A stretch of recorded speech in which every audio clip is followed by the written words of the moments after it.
Feliz tarde, maestras y maestros por la inclusión. Bienvenidos. Soy Ingrid Moreno, hago parte del equipo de la Fundación Saldarriaga Concha y hoy nos acompañan dos invitados muy especiales desde Colombia y desde República Dominicana. Estaremos aquí compartiendo las reflexiones sobre la sordoceguera. Quiero contarles, antes de iniciar, que estamos muy felices porque Maestros por la Inclusión es una comunidad que ha crecido por montones, donde maestros, estudiantes, cuidadoras y personas con discapacidad comparten sus experiencias sobre educación inclusiva. Y hoy ya somos más de 14.500 miembros. Quiero darle la bienvenida a nuestros invitados para hablar sobre sordoceguera, un tema que para algunos es nuevo, es interesante. Se conectan desde dos lados, desde Colombia y República Dominicana. Así que le pido que por favor usted también nos pueda compartir desde dónde se está conectando. Les comento que cada uno de nuestros invitados cuenta con un guía intérprete y también tenemos la interpretación general en lengua de señas colombiana. Hemos habilitado los subtítulos de Facebook que en ocasiones no salen con presión, pero también nos permiten acceder a la información. Entonces, sin más preámbulos, siendo las 4:05 de la tarde, quiero darle la bienvenida a Samuel Valencia. Samuel Valencia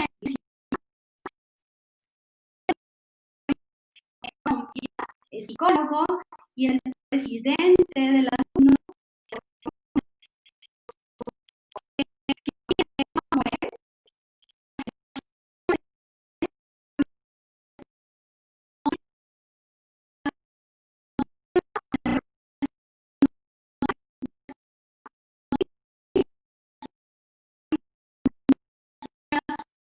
bienvenido a este espacio de Maestros por la Inclusión. Buenas tardes para todos y todas, a los docentes les envío muchos saludos y me alegra mucho poder compartir con ustedes, escucharlos y poder compartir sobre nuestra población. Muchas gracias por la invitación a la Fundación Saldarriaga Concha y por este espacio y esta oportunidad. Muchas gracias, Samuel, y también tengo el placer de presentar una mujer líder de la población sordociega que se une a Maestros por la Inclusión desde República Dominicana. Melba es líder sordociega, psicóloga en formación, presidenta de la Asociación Dominicana de Sordos Ciegos, es secretaria de la Federación Latinoamericana de Sordos Ciegos, FLASH, y es secretaria de Educación de Equidad y Género de la Federación Nacional de Discapacidad en República Dominicana. Muchas gracias, Melba, por aceptar esta invitación. Gracias por aceptar la invitación. Buenas tardes, muchas gracias a ustedes por invitarme. Me siento muy feliz de poder compartir con todos los maestros y con ustedes también, mi compañero Samuel Valencia. Así que muchas gracias por la invitación. Muchas gracias a Samuel y a Melba desde República Dominicana y Colombia. Quiero contarles que a esta hora, siendo las 4:10 de la tarde, tenemos 81 maestros que están viendo la transmisión. La sordoceguera es una discapacidad única. En Colombia tenemos la Ley 982 de 2005, que nos menciona que al ser una discapacidad única, la población tiene dificultades en la comunicación, en la orientación y movilidad y en acceso a la información. Pero hoy conversando, reflexionando sobre la sordoceguera y teniendo en cuenta que nuestros maestros por la inclusión, este tema nos interesa, quisiera también contarles que la mayoría de la población sordoceguera en Colombia son mujeres. El 51% son mujeres y el 48% son hombres. El 27 de junio se conmemoró el Día Internacional de la Sordoceguera. Seguramente hemos hablado o hemos escuchado sobre Helen Keller, pero en este conversatorio, reflexionando sobre la sordoceguera y ese derecho a la educación, conoceremos que tenemos nuestros propios líderes, hombres y mujeres que trabajan por la inclusión. Así que me gustaría, para iniciar, Samuel, que nos contara. Samuel es psicólogo, Samuel es un activista de los derechos de las personas con sordoceguera en Colombia. Desde que lo conozco, hace mucho, mucho tiempo, ha luchado por este derecho a la educación. Así que, Samuel, me gustaría que por favor a todos los maestros por la inclusión que se unen hoy para reflexionar sobre este tema, le contaras sobre esas buenas prácticas pedagógicas que tuvieron tus maestros en la educación media, en la universidad, para que tú llegaras a ser psicólogo. Cuéntanos, por favor.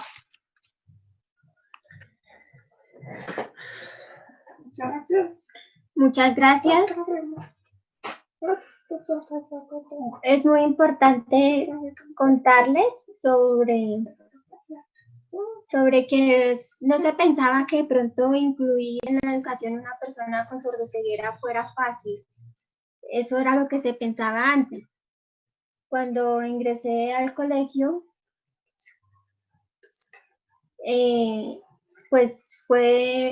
siempre encontré que los colegios decían que no había atención en esa institución para personas sordociegas. Finalmente tuve el apoyo del Colegio Filadelfia, ingresé al colegio y a partir de allí empezamos a trabajar en los diferentes temas para poder tener un derecho, como el apoyo de guías intérpretes y otros apoyos. También hubo algo importante en ese momento para mí. Yo estuve apoyando una fundación para poder orientar maestros frente a cómo hacer inclusión con personas sordociegas. Posteriormente terminó el colegio, ingresó a la universidad y en lo que reflexiono de cómo iba a ingresar a la universidad, obtuve, por ejemplo, la posibilidad de tener las becas de las cuales la Fundación Saldarriaga Concha tiene en convenio con el Ministerio de Educación, gracias al apoyo también de otra fundación como Neuroarte. Ellos pudieron pagarme los guías intérpretes. Inicialmente, después hubo un momento en que pues ya la fundación no podía sostener los guías intérpretes y pues quedé como buscando qué iba a hacer. Entonces hice una tutela con el apoyo de País de la Universidad de los Andes, donde pues solicitaba tener guías intérpretes para poder continuar en mi educación. Entonces es ahí cuando se reflexiona sobre cuáles iban a ser esos ajustes razonables, cuáles eran esas responsabilidades y compromisos, y la universidad asumió el compromiso de adecuar las metodologías con los profesores, los materiales, y también el Ministerio de Educación Nacional se le dio la responsabilidad de darle un guía intérprete extracurricular. Entonces, digamos que todo ha sido un proceso y creo que inicialmente no fue fácil ni para los docentes ni para mí, pero porque al principio estaba como el tema de cómo nos íbamos a relacionar, cómo íbamos a hacer las cosas. Conversando y trabajando juntos logramos adaptarnos los unos a los otros y continuar el proceso. Entonces, en mi opinión, el tema de la educación inclusiva, yo creo que es un tema de que de pronto al principio pues lo vemos muy difícil, pero hay que empezar para ver qué podemos encontrar más allá. Entonces es un reto que hay que asumir, tanto con los docentes, con los otros estudiantes. Si es necesario volver nuevamente a replantearlo, volver a hacerlo. Entonces, eso pues les cuento en general sobre mi experiencia frente a la educación. Gracias, Samuel. Definitivamente la tarea de los maestros es cambiar esos imaginarios frente a la discapacidad, frente a la inclusión y sobre todo una discapacidad que no conocemos a profundidad como la sordoceguera. Samuel mencionaba dos elementos importantes. Primero, realizar esos ajustes razonables, puede ser en el currículo, en las metodologías o en esos materiales que podemos usar los maestros en las prácticas de enseñanza. Y segundo, pues contar con la guía intérprete o el proceso de interpretación como lo tenemos en el día de hoy. Les quiero contar que hay alrededor de 100 maestros que se conectan de diferentes partes del país, como Santa Marta, Santander, y también tenemos un maestro que nos está saludando desde Perú. Y para seguir hablando de educación inclusiva y de reflexionar sobre la sordoceguera, Melba, tú desde República Dominicana, líder sordociega, teniendo en cuenta lo que nos menciona Samuel, de lo que hizo para llegar a la universidad y ser psicólogo. Cuéntanos, Melba, ¿qué hicieron los maestros que estuvieron en tu formación? ¿Cómo eran esas actitudes, ese trato frente a tener un estudiante con sordoceguera? Cuéntanos, por favor. Adelante. Gracias, Ingrid. Realmente mi experiencia la considero muy especial porque en la universidad donde asistí no habían personas con discapacidad y no tenían conocimiento realmente de lo que era la sordoceguera. Era la primera vez que veían a una persona sordociega.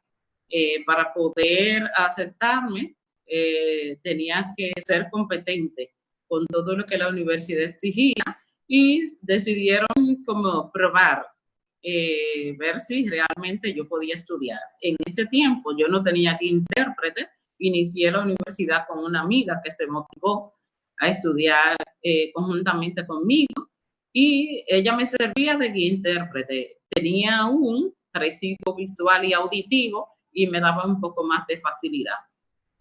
Mis compañeros, algunos no sabían cómo relacionarse conmigo, pensaban que quizá la sordoceguera tenía un poco de discapacidad intelectual y se dirigían hacia mi compañera para conversar conmigo. Y ella le decía, pero es que ella puede hablar, háganlo directamente con ella.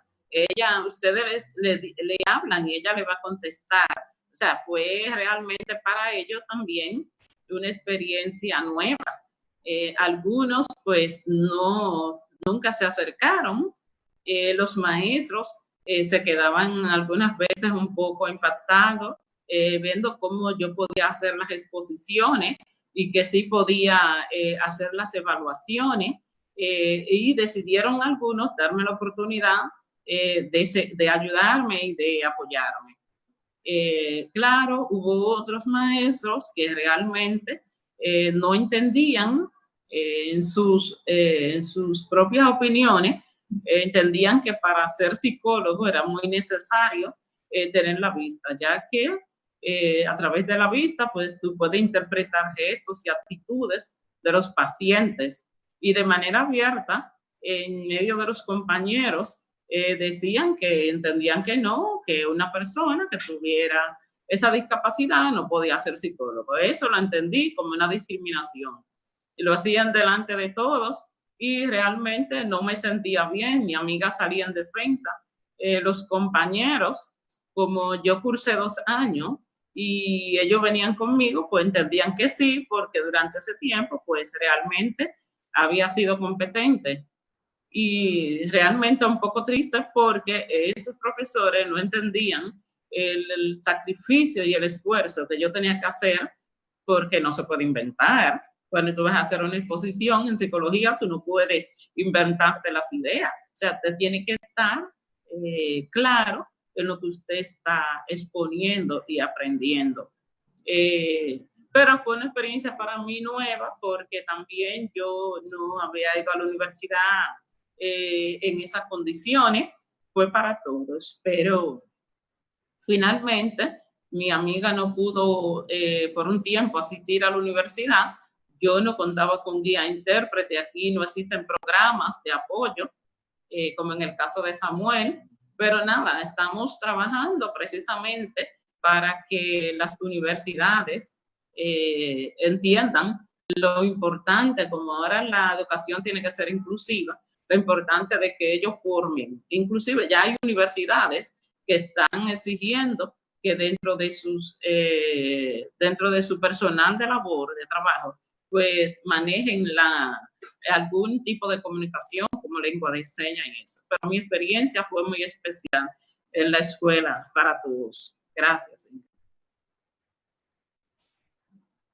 Muchas gracias, Melba. Bueno, igual nos pasa en Colombia. No es fácil para algunos maestros cuando llega un estudiante con discapacidad a sus aulas. Ahora pensemos la sordoceguera. Hay más de 10 sistemas de comunicación para las personas sordociegas que dependen de su pérdida visual, del momento en que se adquirió la discapacidad. Algo que mencionaba Melba, que debemos siempre recordar todos los maestros, es ese apoyo que se puede encontrar entre pares. Melba mencionaba una amiga que le apoyó con el servicio de guía de interpretación, que es una responsabilidad muy grande. En este momento, por ejemplo, los guías intérpretes de Samuel y de Melba le están contando todo lo que pasa, de hecho, cómo estamos vestidas las personas, todos esos elementos que pueden estar involucrados en un ambiente de aprendizaje los entrega el guía intérprete. Así que la preparación pues debe ser muy responsable.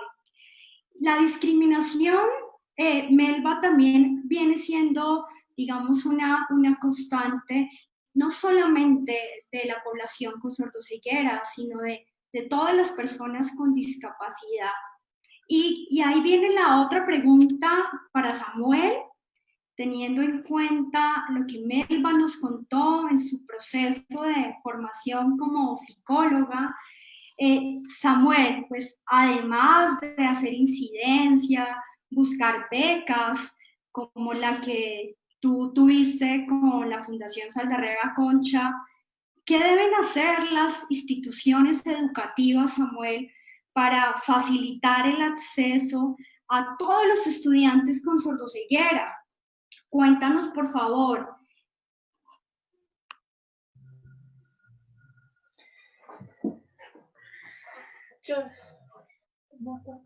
Yo creo que es muy importante que entender nuestra población, entender que tenemos diferentes características y que también tenemos diferentes capacidades y que eso es lo primero para pensar en hacer inclusión. Lo segundo que hay que pensar es que, pues, sin importar la situación o las dificultades que puedan haber, incluso el no sentirse preparado para abordar una persona, o también el sentirse que de pronto esta persona, no sé, tenga o no tenga los recursos. Lo importante es dar ese primer paso y empezar a hacerlo entre los dos. Lo tercero que hay que tener en cuenta es el tema de los ajustes razonables. Siempre es bueno antes revisar cuáles podrían ser esos ajustes. De pronto no tomarlos como una preocupación muy frecuente, muy exagerada, sino más como irlo pensando, planeando, hacer evaluaciones, Aquí tenemos el PIAR, que es un instrumento que pretende identificar la persona, sus características, qué necesita, si necesita un guía intérprete o un mediador, trabajar con los otros profesores para recibir ideas y entre todos hacer un buen plan de estudio para el estudiante. Y obviamente pues las condiciones del salón, el espacio físico, todo eso hace parte de un análisis previo, de una planeación y va a ayudar a aclarar muchas cosas y ayudar a entender muchas cosas para empezar. Y también creo que podemos ser activos buscando, investigando, preguntando. Pueden contar también, por ejemplo, con el apoyo de Surcoe si necesitan alguna asesoría que les pueda servir, de pronto en algo que tenga relación en el aula directamente o a nivel general sobre algunas pautas. Y yo creo que los docentes son muy importantes en nuestra vida. Gracias a que han habido profesores en mi vida, me he podido formar y esta formación y lo que yo he recibido ha sido por personas como ustedes. Entonces, yo creo que la invitación es esa, a que la inclusión es esa, dar ánimo a que todos podemos empezar a hacer. Gracias, Samuel. Sí, tarea de todos los maestros, seguir investigando, conocer sobre todo a nuestros estudiantes, qué les gusta, quiénes son, y pues lo hacemos a través de una valoración pedagógica, reconociendo que la sordoceguera es una discapacidad única, pues con mucho más razón. Les cuento que tenemos en este momento cerca de 90 maestros siguiendo la transmisión. Tenemos desde Santander, Armenia, desde el Huila, desde Palermo, Huila, desde Santa Rosa de Osos, desde Ipiales, desde Popayán, desde Bucaramanga, Putumayo, desde diferentes partes del país. E invitamos a los maestros a que por favor formulen sus preguntas. El equipo de la Fundación Saldarrega Concha estamos al tanto para transmitirlas a nuestros invitados. Y para continuar reflexionando sobre los derechos de las personas con sordoceguera, agradecería que por favor Melba nos cuente.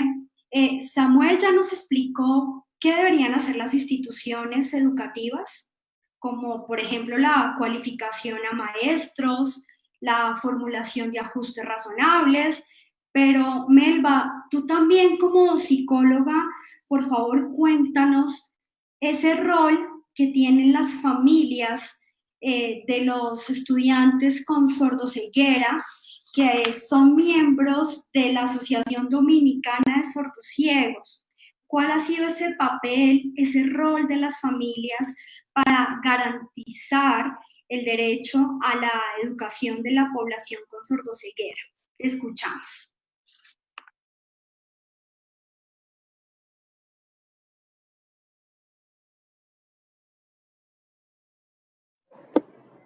Continúa.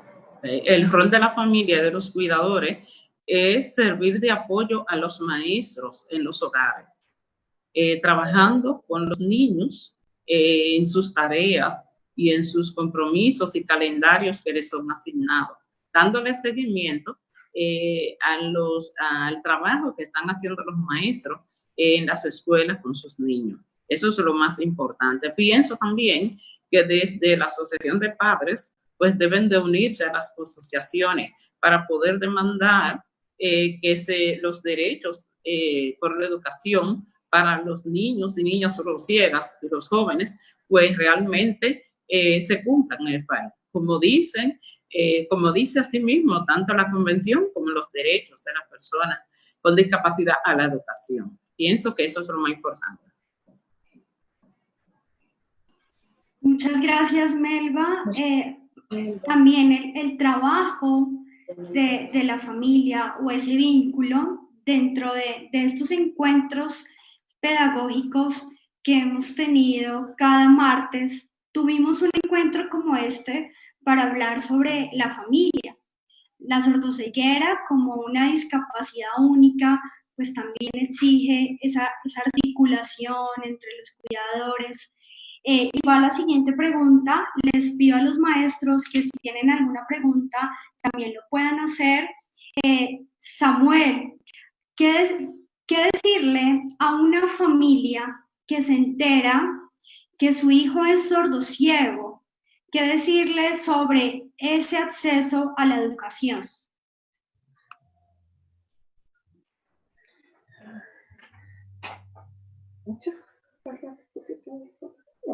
Yo les contaría algo, bueno, y es un mensaje para las familias. Bueno, no tanto como un mensaje, es un mensaje de que yo sé que a veces la familia siempre pues va a ser un apoyo fundamental y van a tener la voluntad de apoyar a su familiar. Pero también pues está la preocupación de qué hacer cuando pues no hay un lugar, un sitio donde llevarlo, o quién le va a enseñar, o digamos que a nivel general carecemos de servicios de pronto de manera integral que complementen también el tema educativo. Entonces la propuesta es precisamente primero unirnos para generar incidencia política con apoyo de la familia, para abrir y generar esto que nos hace falta, y con la familia también a través de las instituciones, con apoyo de los profesores, dinamizar mejor esas acciones. Yo sé que si de pronto en este momento está en un momento donde dice, bueno, ¿qué vamos a hacer? No veo nada en este momento. Entonces la invitación es a que nos contacte, a que nos unamos desde la asociación a generar esas acciones. Y bueno, hay varios mecanismos, incluso también hay mecanismos jurídicos también para conseguir derechos, si es el caso, o si ya hay instituciones que están abordando el tema, poder orientar mucho más. Y por supuesto, dentro de nuestras competencias estamos dispuestos a orientar en esas situaciones. Que no se preocupen, sabemos que es una situación que es así, no es tan fácil, hay que lucharla y hay que insistir muchísimo, pero hay que hacer el esfuerzo. Y el esfuerzo se hace con las familias, con las personas sordociegas,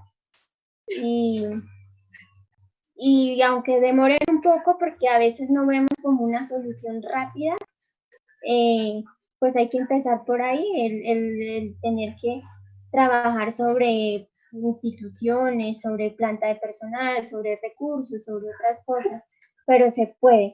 Entonces esa es la idea.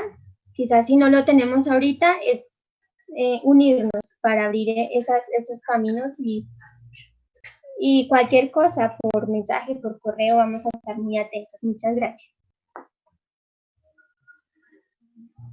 Gracias, Samuel.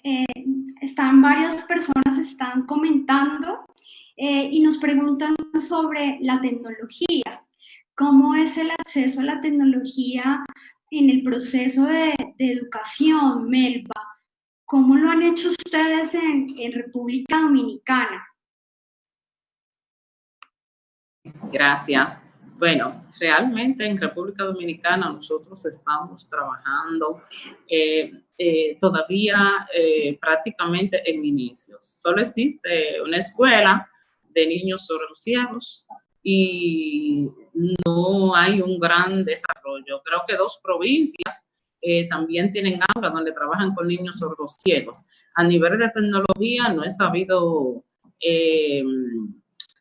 no están trabajando a nivel de tecnología con los niños. Con los niños no están trabajando a nivel de tecnología. Creo que en Colombia sí. Gracias, Melba. Samuel, nos pregunta la profesora López sobre la tecnología. Por ejemplo, Samuel, ¿qué tecnología usas para manejar tus redes, para comunicarte con tu familia? Cuéntanos, por favor, a estos maestros que en este momento nos están viendo. Perdón.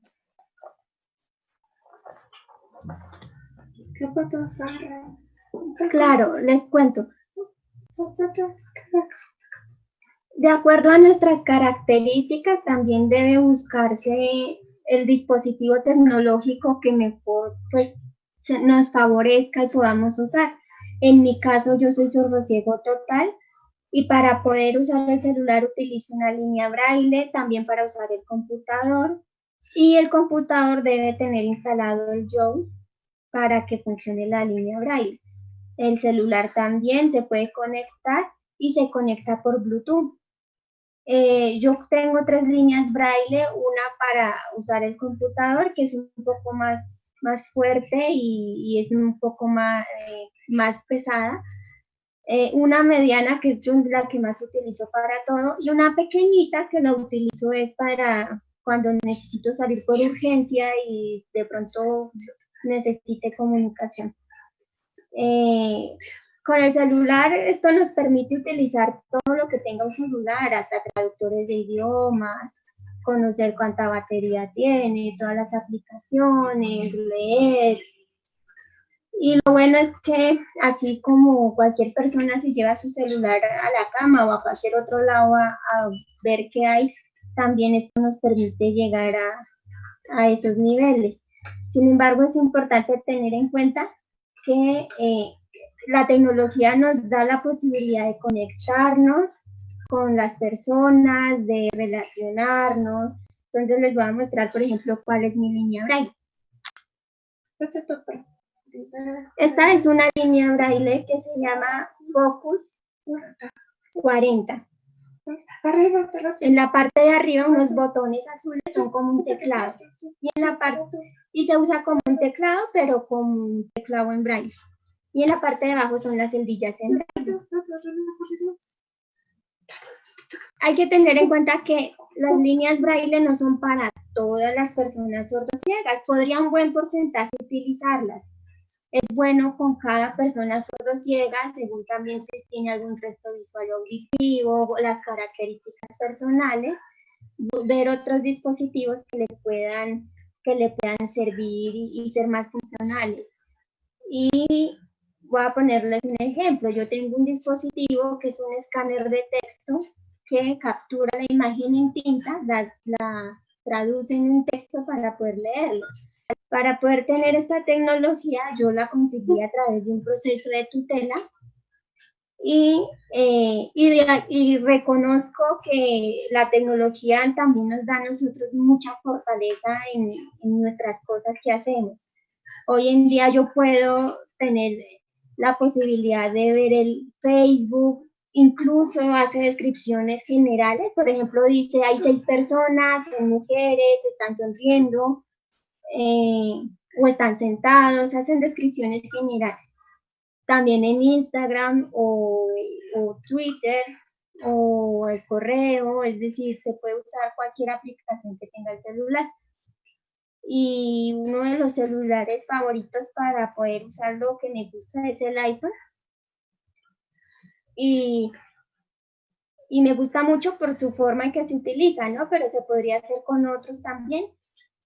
Y en general creo que hoy en día ya se puede llegar a este tipo de cosas, pero es necesario eso, es necesario, por ejemplo, también ir mirando qué nos gusta, cómo lo usamos, por ejemplo, en el Zoom o esas plataformas interactivas, cómo podemos usarlas, ir explorando. Desafortunadamente no es que en Colombia tengamos tecnología. De hecho, las personas sordociegas no tienen ese privilegio que tengo de tener tecnología. Entonces, para poder conseguirlos necesitamos hacer tutelas o necesitamos hacer otras acciones, pero no es porque las podamos conseguir fácilmente.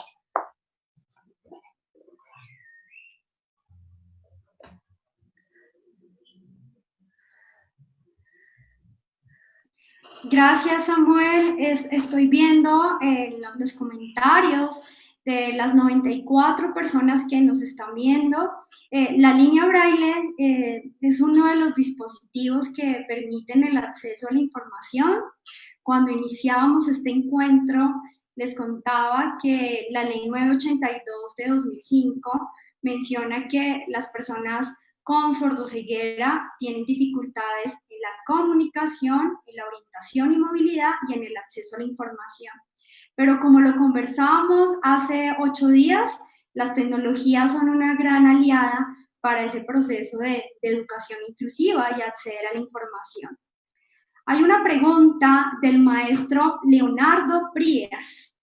Melba, él nos pregunta, pues Samuel ya nos contó de lo que harían las instituciones, de la tecnología, pero el maestro Leonardo pregunta, ¿cómo se debe iniciar la rehabilitación de niños sordociegos? ¿Cómo es ese proceso?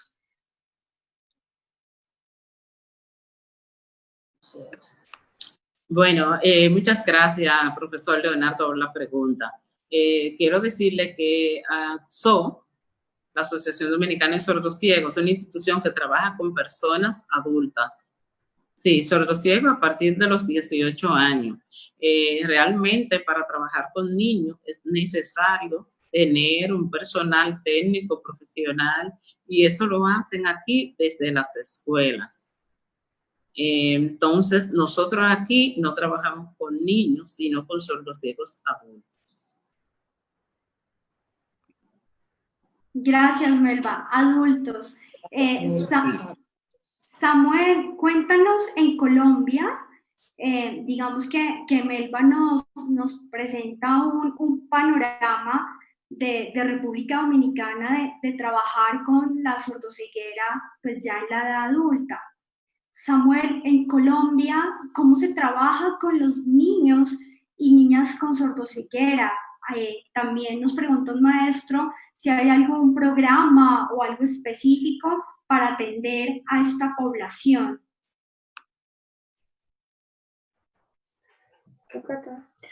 Lo que sucede es que en Colombia que tengamos un programa o una institución específicamente, ya sea para niños o personas que de pronto no han tenido nunca formación, realmente no la tenemos.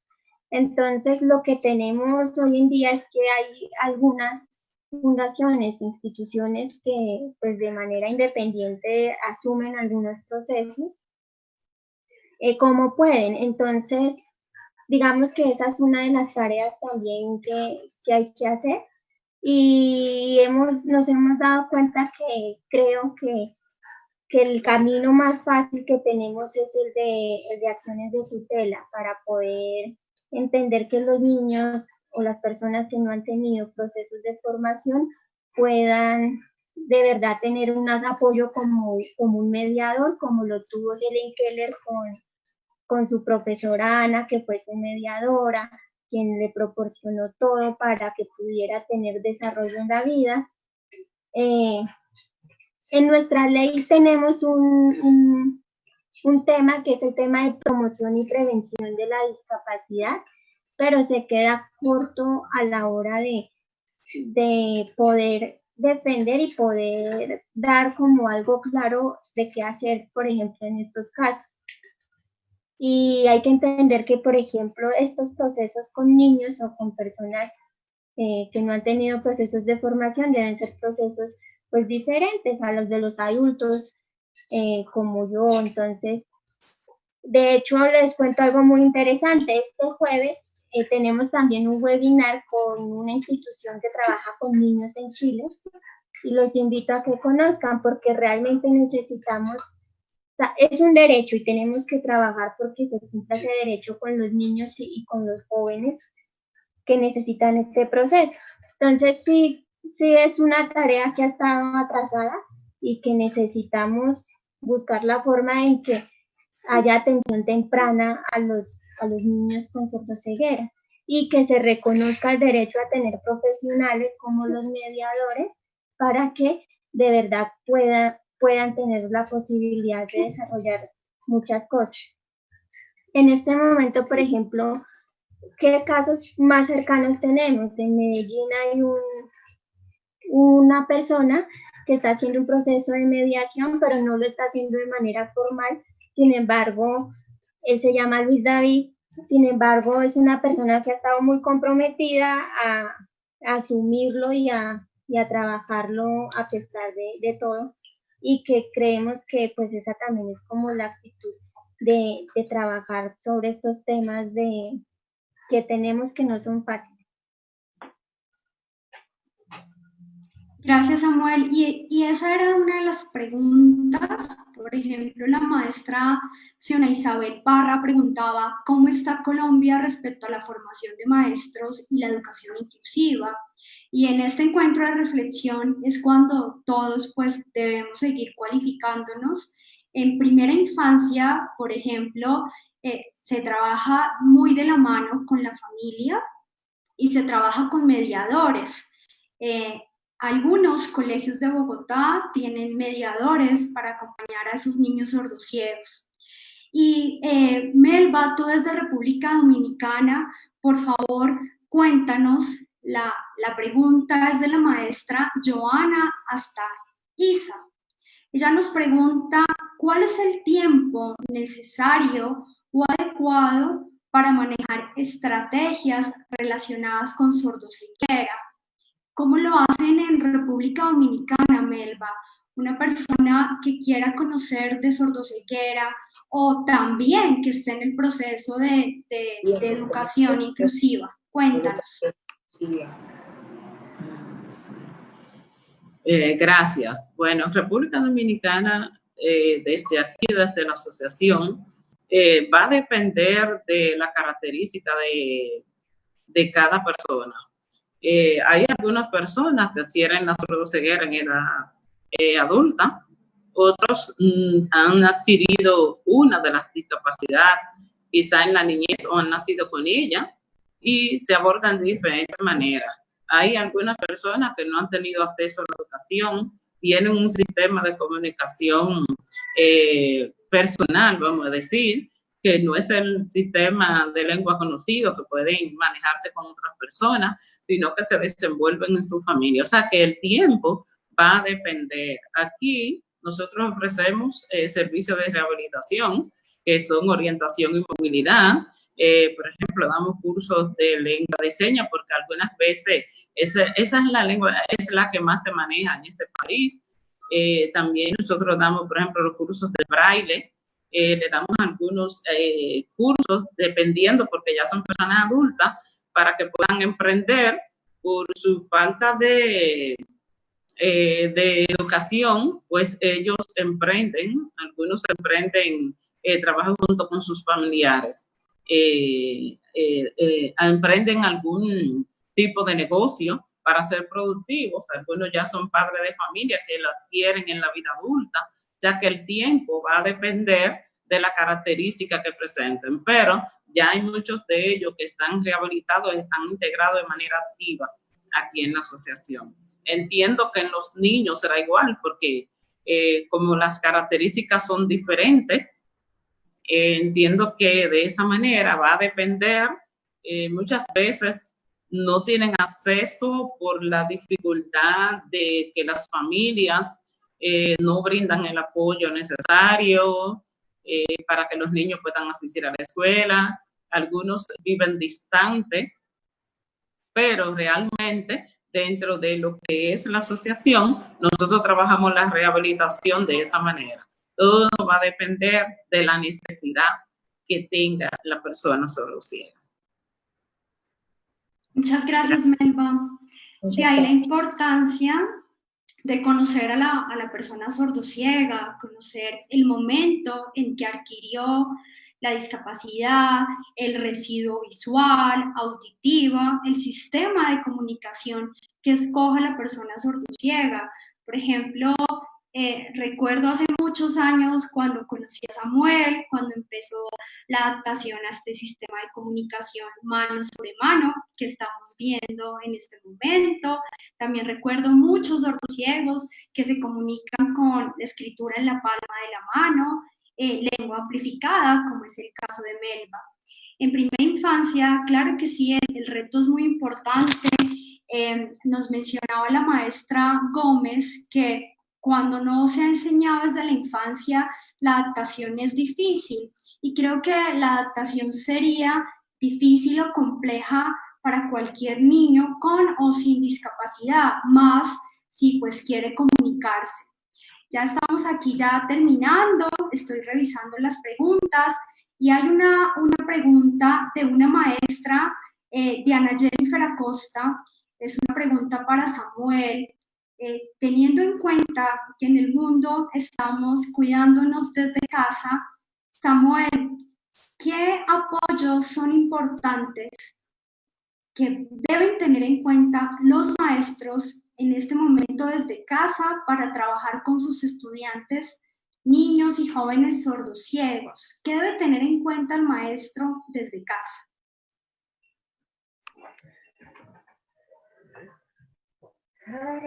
Ahorita, bueno, ahora yo creo que de pronto encontrar una solución completa y definitiva no la tendríamos, pero sí es importante, bueno, decirles que esta situación nos cogió desprevenidos a todo el mundo. Entonces quiero que ustedes tengan en contexto algo que siempre ha pasado. Cuando hablamos de que hay una persona sordociega, por ejemplo, en una institución y el profesor ha hecho todo lo posible por trabajar con él, cuenta con los apoyos, digamos que tiene una familia muy comprometida y de repente entonces llega esta situación. Entonces otra vez nos deja en un momento en el que decimos, bueno, generalmente el tipo de apoyos que se hacen en los colegios, no encontramos de pronto grupos de niños o jóvenes sordociegos, encontramos uno, dos en las instituciones. Y tiene que el docente y las personas a su alrededor empezar a pensar qué van a hacer de ahí en adelante.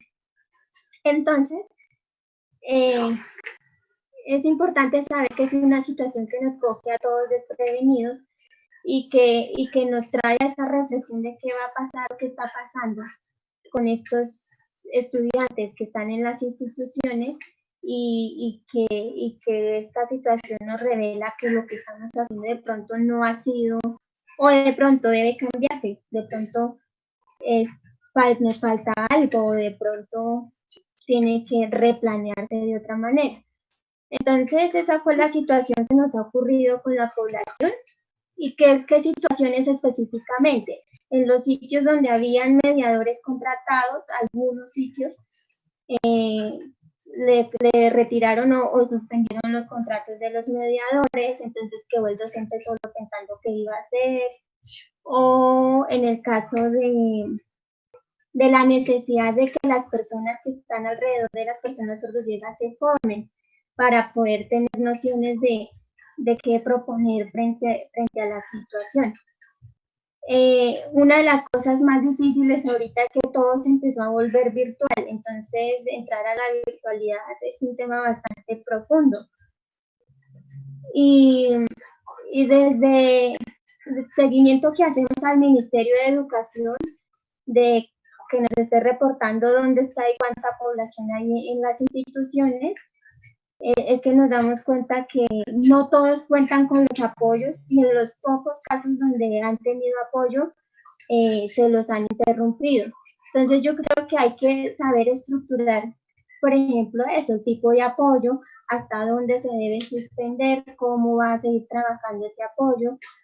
En el caso de los docentes y de los apoyos, seguirse formando para poder abordar otras metodologías, generar otras propuestas, porque recuerden que este es un tema que si bien es dirigida a una persona sordociega, el trabajo es en equipo, entonces debería trabajarse entre los docentes, familia y personas alrededor para poder seguir abordando la situación.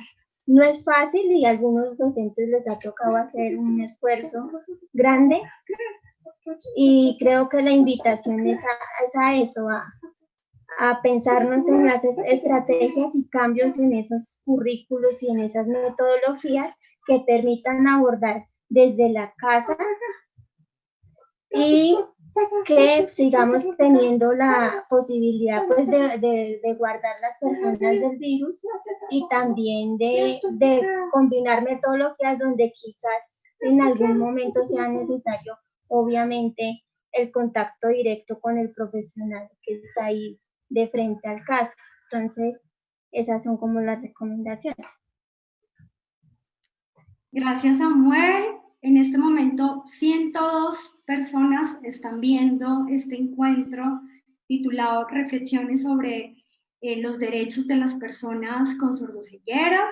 Y Melba, ya estamos terminando. ¿Cómo están haciendo desde la asociación que usted lidera este proceso de educación con los adultos sordociegos desde la virtualidad? ¿Cómo han hecho? ¿Cómo la virtualidad? La virtual, ¿cómo es virtual? ¿Cómo lo han hecho en estos días? Ok.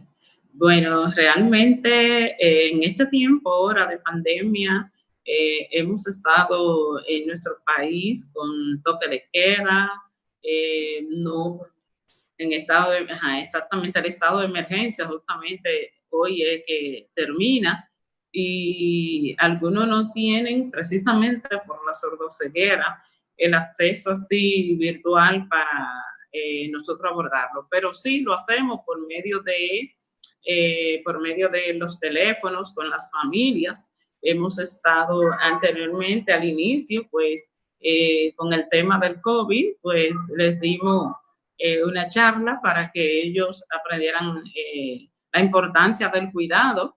Ellos se han mantenido dentro de sus hogares.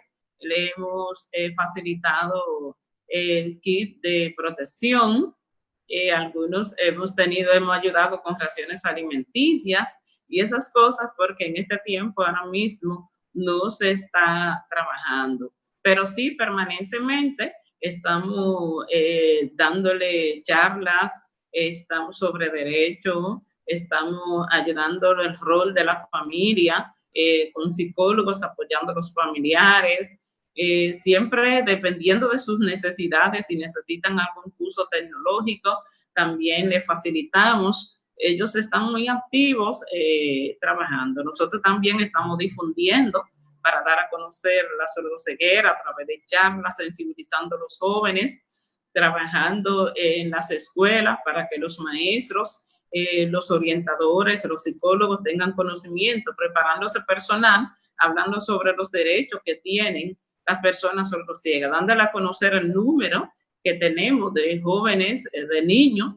y que serán las personas que estarán en los recintos escolares para que ellos de alguna manera vayan preparándose. También asimismo en las universidades con los maestros, estudiantes de educación especial, donde nosotros hablamos sobre la sordoceguera y la importancia de prepararse y de apoyar, sabiendo que tiene los mismos derechos, poniéndole testimonios, videos y testimonios de personas sordociegas que han podido alcanzar niveles de educación y que hoy son líderes en sus países. Por ejemplo, mi compañero Samuel, tenemos también aquí personas sordociegas que han alcanzado niveles en la universidad, otros están incluidos.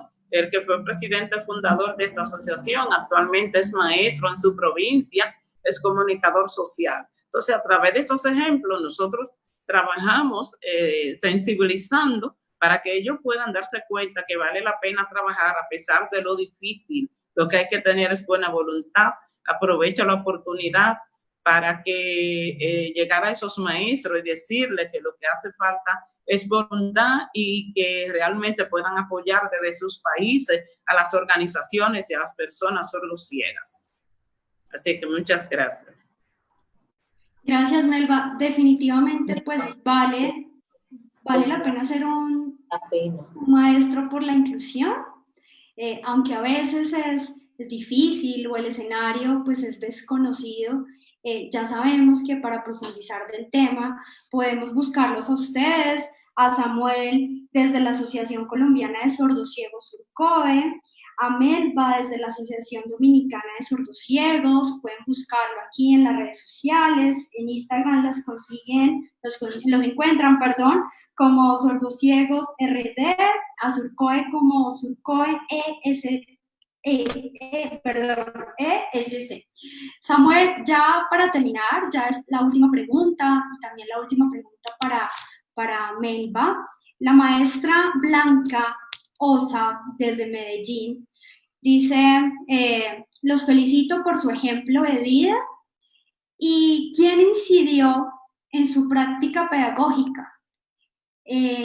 Cuéntenos qué elementos o qué cualidades tenía esos maestros que apoyaron su proceso de aprendizaje.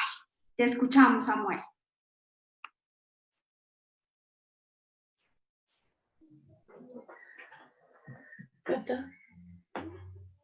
Bueno, pues yo pienso que todos porque tenían diferentes características y cada uno tenía una forma distinta de hacer pedagogía. Entonces, siempre tomaba lo que me servía de ellos y siempre vi y me causaba pues muchísimo interés aquellos que se esforzaban y demostraban mayor voluntad frente a los procesos. O sea, el tener esa paciencia, el volver a sentarse conmigo, el volver a explicarme las cosas, me demostraba que yo sí estaba en este mundo y que además de estar en este mundo, alguien estaba interesado en mí y en que yo aprendiera. Entonces esos maestros que se tomaron ese tiempo conmigo son los de los que más aprendí, porque hubo una proximidad y creo que esto incluso tiene una teoría que es la proximidad pedagógica, que revela ese interés y esa humildad en el ejercicio del docente para acercarse y para hacer las cosas entre los dos. De pronto no podría resaltar de pronto uno en especial, porque creo que todos de alguna u otra manera a través de su ejercicio hicieron y me enseñaron algo. Entonces, independientemente de la situación que fuera, lo asumieron, lo abordaron y me dieron la oportunidad. Entonces, esa también es como el mensaje para ustedes los profesores. Y obviamente aquí hay unos temas que ya se salen del rol del docente, que es el tema del sistema general de educación, las exigencias que hay que hacer, la carga desproporcionada cuando hay muchos estudiantes en una sola aula y hay una persona como tan dispendiosa. Pero a pesar de todo eso, los docentes lo logran. Y tuve experiencias maravillosas con profesores que, aunque no sabían braille, se dieron a la tarea de aprender braille para poderme enseñar a mí. Y entonces era decir, bueno, usted está aprendiendo, yo le estoy enseñando, pero yo también aprendo. Entonces, también, obviamente, ya en este nivel que estoy ahora de liderazgo y de exigencia de derechos, pues ya mi rol es el otro, el de exigir y buscar el derecho, pero creo que el rol del docente, todas estas prácticas son muy importantes y esto es lo que también hace que uno crezca como ser humano. Y quería solamente una cosita pequeña agregar, se me olvidaba decirles algo sobre el tema del COVID-19. Tenemos un documento mundial que son unas recomendaciones generales para todo el mundo, social en general, familias, personas sordociegas, instituciones. Si quieren, después lo publicamos en la red social de la Fundación para que lo conozcan, que son como esas recomendaciones de cómo abordar la situación en este momento de la pandemia.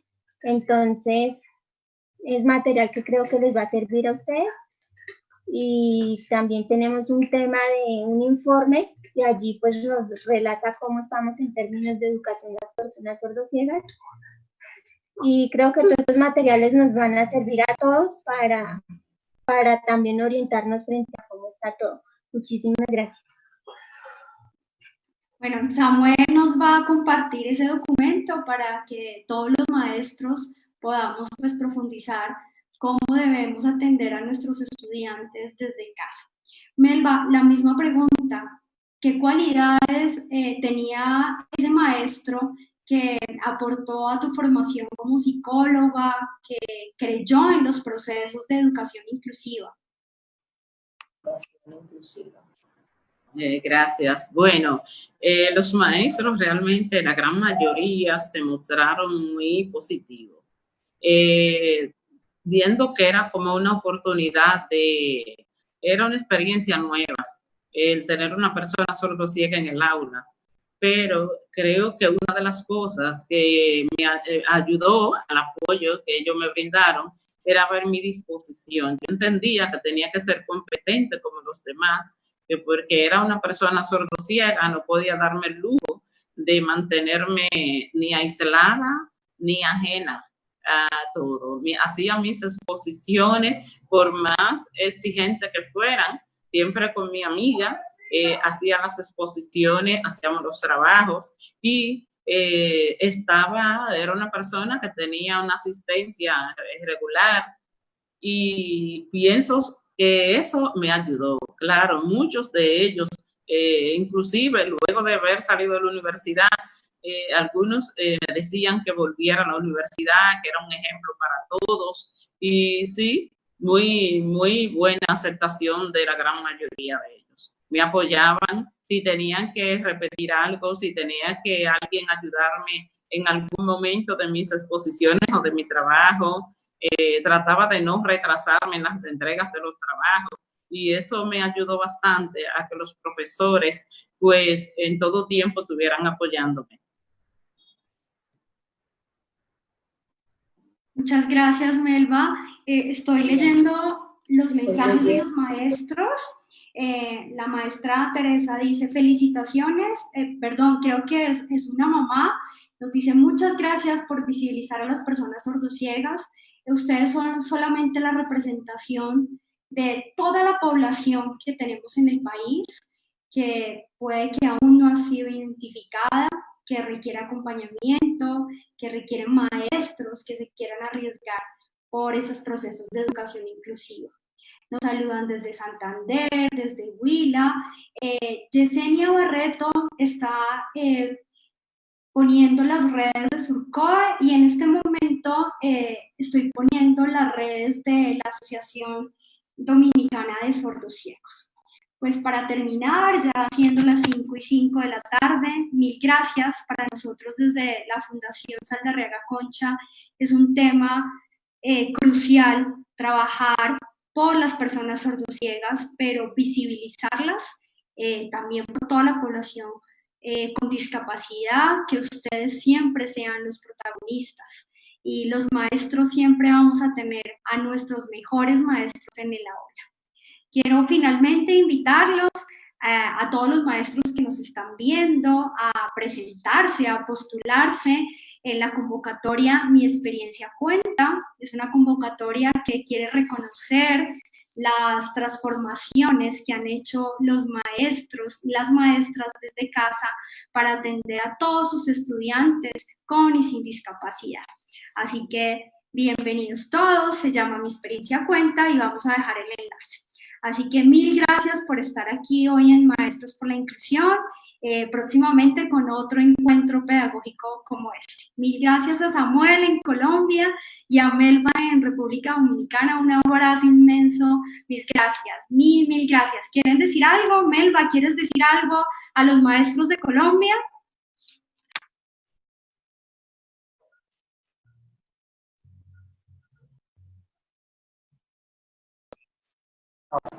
Ok, a los maestros de Colombia quiero darle muchas gracias porque sé que ellos son una persona muy especial e importante para las personas con discapacidad. soy hija de docente y sé los esfuerzos y sé los sacrificios que hacen los maestros. Así es que realmente los motivos a que puedan apoyar, seguir apoyando por la educación, la inclusión, para que las personas no solamente con otra discapacidad, sino apoyando desde ustedes a Surcoe y a las personas sordociegas de Colombia. Así que los bendigo a todos. Es un gusto y un placer poder estar en esta tarde con todos ustedes. Gracias. Gracias, Melba. Esperamos que nos sigas enseñando tantas cosas. Samuel, mensaje para los maestros por la inclusión.